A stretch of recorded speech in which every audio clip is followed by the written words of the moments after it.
নমস্কার, খবর পড়ছি Indian news TV YouTube channel থেকে।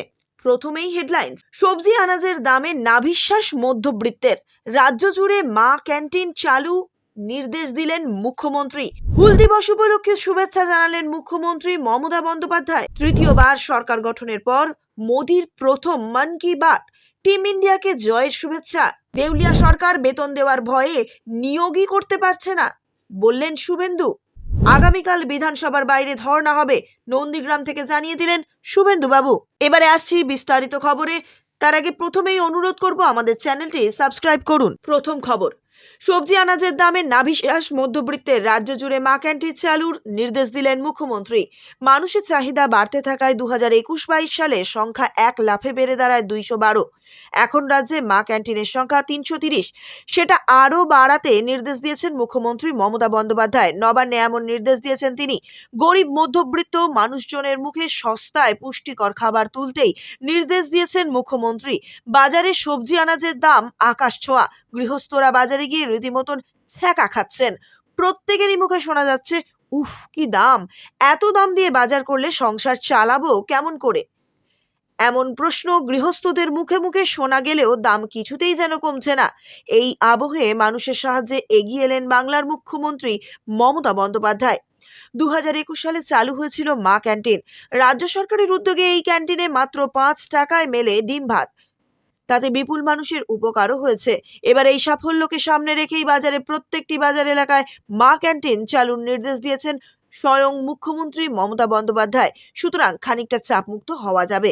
যাদের পরিবার দুইজনের, তারা রান্না না করে মা ক্যান্টিন থেকে খাবার কিনে খেলেই অনেকটা সস্তা পড়বে তাদের। অফিস যাত্রীরা অনেকেই এখন টিফিন ক্যারিয়ার করে খাবার মা ক্যান্টিন থেকেই নিয়ে যান। রাস্তায় বসবাসকারী মানুষজনও ওই খাবারই কিনে খান। অত্যন্ত ভালো মানের পুষ্টিকর খাবার মেলে মাত্র 5 টাকায়। এবার বাজারে সবজির দাম লাগাম ছাড়া হয়ে যাওয়ায় প্রত্যেক পুরসভা এলাকায় মা ক্যান্টিন চালু করতে উদ্যোগ নিয়েছে রাজ্য পুর ও নগর উন্নয়ন দপ্তর। মুখ্যমন্ত্রী মমতা বন্দ্যোপাধ্যায় বাজার দর আগুনের খবর জানতে পেরেই মা ক্যান্টিন আরও বেশি করে খোলার নির্দেশ দিয়েছেন। এখন যা পরিস্থিতি, তাতে মা ক্যান্টিন বেশি করে খোলা হলে মানুষের ভিড়ও বাড়বে। কারণ এখন সবজি আনাজ থেকে মাছ মাংসের দাম এতটাই বৃদ্ধি পেয়েছে যে বাজার করে রান্না করে খেতে গেলে বিপুল পরিমাণ টাকা খরচ হচ্ছে। সেখানে রান্না করা পেট ভরা পুষ্টিকর খাবার মাত্র 5 টাকায় পেলে মানুষের ভিড় তো বাড়বেই। গরমা গরম ডিম ভাত খেতে কার না ভালো লাগে? তার উপর এখন রাজ্য জুড়ে বৃষ্টিও শুরু হয়েছে। তাতে গরম গরম ডিম ভাত আলাদাই মাত্রা যোগ করবে। রাজ্যের পুরসভা এলাকায় মাত্র 1100 বাজার রয়েছে। এই সব বাজার এলাকায় মা ক্যান্টিনের সংখ্যা বাড়ালে মানুষের অনেকটাই উপকার হবে। 2021 সালে মাত্র 32টি মা ক্যান্টিন নিয়ে চালু হয়েছিল এই প্রকল্প। পরবর্তী খবর হলো, হুল দিবস উপলক্ষে শুভেচ্ছা জানালেন মুখ্যমন্ত্রী মমতা বন্দ্যোপাধ্যায়। তিনি রাজ্যের সব আদিবাসী ভাই বোনকে উদ্দেশ্য করে কড়া বার্তা দিয়েছেন জঙ্গলমহলকে। প্রতি বছরই তিনি এই বার্তা দেন, কিন্তু এবার মমতা বার্তা দিলেন বাড়তি গুরুত্ব পাচ্ছে যা রাজনৈতিক মহলে। এই দিন সকালে মমতা টুইট করে এক্সে জানিয়েছেন তার শুভেচ্ছা বার্তা। তাতে তিনি লেখেন, হুল দিবস উপলক্ষে আমার সকল আদিবাসী ভাই বোন সহ সবাইকে জানাই অন্তরের শ্রদ্ধা। শাসকের অত্যাচারের শোষণের বিরুদ্ধে সিধু কানহোর নেতৃত্বে সাঁওতালদের লড়াই আজও আমাদের প্রেরণা যোগায় মাথা উঁচু করে অন্যায়ের প্রতিবাদ করতে। সাঁওতাল বিদ্রোহের এই দুই নায়ককে সম্মান জানিয়ে তাদের নাম জড়িয়ে নেওয়া হয়েছে জঙ্গলমহলে আমাদের একটি বিশ্ববিদ্যালয়ে। কিন্তু এই ছোট বার্তাই এখন রাজনৈতিকভাবে গুরুত্বপূর্ণ হয়ে উঠেছে। বিশেষ করে জঙ্গলমহলে কেন? হুল দিবস উপলক্ষে শুভেচ্ছা জানালেন মুখ্যমন্ত্রী মমতা বন্দ্যোপাধ্যায়। এক্স হ্যান্ডেলে বাংলা ও অলচিকি উভয় ভাষাতেই লিখেছেন শুভেচ্ছা বার্তা।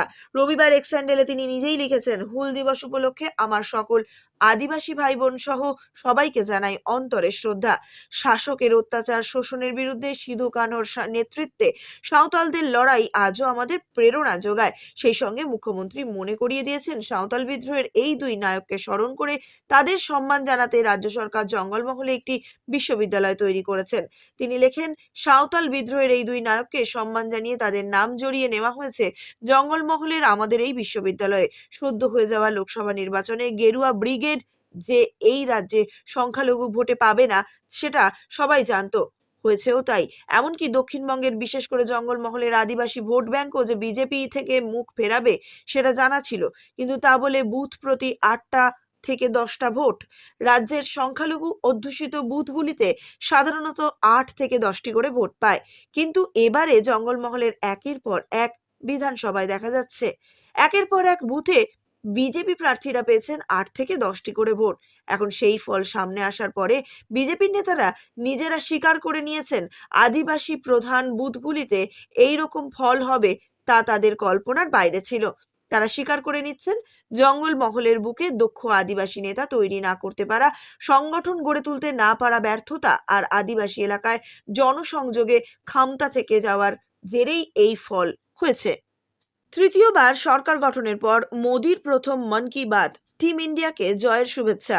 প্রধানমন্ত্রী নরেন্দ্র মোদী লোকসভা নির্বাচনে জয়ের পর আজ প্রথমবারের জন্য মন কি বাত অনুষ্ঠানের মাধ্যমে দেশবাসীর সঙ্গে নিজের মতামত ভাগ করে নিয়েছেন। এটি মন কি বাতের 111তম পর্ব। আজ গোটা দেশটি টি-20 বিশ্বকাপে ভারতীয় ক্রিকেট দলের জয়ের উদযাপনে মগ্ন। তৃতীয়বার সরকার গঠনের পর এটাই মোদির প্রথম মন কি বাত। 30শে জুন আদিবাসী দিবসে সিধু কানুকে শ্রদ্ধার্ঘ্য প্রধানমন্ত্রী মোদির। তিনি বলেন ঝাড়খণ্ডের অমর সন্তান সিধু কানহু। পাশাপাশি মোদি উল্লেখ করেন মাতৃস্মৃতিতে গাছ লাগানোর প্রবণতা বাড়ছে। বিশ্ব পরিবেশ দিবস থেকে মায়ের নামে একটি গাছ লাগানো কাজ শুরু হয়েছে। ভারতীয় ক্রিকেট দল টি-20 বিশ্বকাপে দুর্দান্ত জয় পেয়েছে। এই জয়ে অভিনন্দন জানিয়েছেন প্রধানমন্ত্রী নরেন্দ্র মোদীও। লোকসভা নির্বাচনে জয়ের পর আজ প্রথমবারের মতন আয়োজিত হচ্ছে নতুন সরকারের এজেন্ডা নিয়ে আলোচনা করেছেন প্রধানমন্ত্রী নরেন্দ্র মোদী। প্রধানমন্ত্রী নরেন্দ্র মোদী আরো বলেন, আজ থেকে আবার মন কি বাতে আমরা এমন দেশবাসীদের কথা তুলে ধরবো যারা তাদের কাজের মাধ্যমে সমাজ ও দেশের পরিবর্তন আনছেন। আমরা আমাদের সমৃদ্ধ সংস্কৃতি, গৌরবময় ইতিহাস এবং উন্নত ভারতের প্রচেষ্টা নিয়ে আলোচনা করব। আমি এটা দেখে মুগ্ধ। 25শে ফেব্রুয়ারি থেকে মন কি বাত বন্ধ থাকলেও আপনারা আমাকে লক্ষ লক্ষ মেসেজ পাঠিয়েছেন। প্রধানমন্ত্রী আরো বলেন, আজ সেই দিন এসেছে যার জন্য আমরা সবাই ফেব্রুয়ারি থেকে অপেক্ষা করছিলাম। আমি আবারও মন কি বাতের মাধ্যমে আপনাদের এবং আমার পরিবারের সদস্যদের মাঝে হাজির হয়েছি। প্রধানমন্ত্রী মোদীর মন কি বাত 25শে ফেব্রুয়ারি শেষবারের মতন সম্প্রচারিত হয়েছিল। তারপরে লোকসভা নির্বাচনের বিধিনিষেধের কারণে সেটি বন্ধ রাখা হয়েছিল। টি-20 বিশ্বকাপে জয়ের পর প্রধানমন্ত্রী নরেন্দ্র মোদী রবিবার সকালে ফোনে ভারতীয় ক্রিকেট দলের সঙ্গে কথা বলেন এবং পুরো দলকে অভিনন্দনও জানান। এই সময় তিনি রোহিত শর্মাকে তার চমৎকার অধিনায়কত্বের জন্য অভিনন্দন জানান এবং তার টি-20 ক্যারিয়ারের প্রশংসা করেন। দেউলিয়া সরকার বেতন দেওয়ার ভয়েই নিয়োগ করতে পারছে না সরকার, কটাক্ষ শুভেন্দুর। গতকাল কেন্দ্রীয় অর্থমন্ত্রী নির্মলা সীতারামনের সঙ্গে সাক্ষাৎ করে রাজ্যের আর্থিক পরিস্থিতি নিয়ে বিস্তারিত আলোচনা করেছেন রাজ্যপাল সিভি আনন্দ বোস। সীতারামনকে তিনি বলেছেন রাজ্যের আর্থিক পরিস্থিতি নিয়ে একটু শ্বেতপত্র প্রকাশ করুক কেন্দ্র। এই নিয়ে এবার সরব হলেন রাজ্যের বিরোধী দলনেতা শুভেন্দু অধিকারীও। শুভেন্দু অধিকারী বলেন রাজ্যের আর্থিক দুরবস্থা নিয়ে সাংবিধানিক প্রধান এতদিন যা বললেন তাতে তাকে কথায় আমি ওয়েলকাম করছি। তিনি অ্যাসেসমেন্ট করেছেন পশ্চিমবঙ্গের পরিস্থিতি নিয়ে। তিনি দেখেছেন ঋণ পরিশোধ করতে গিয়ে আর ভাতা দিতে গিয়ে রাজ্য প্রায় দেউলিয়া হয়ে গিয়েছে।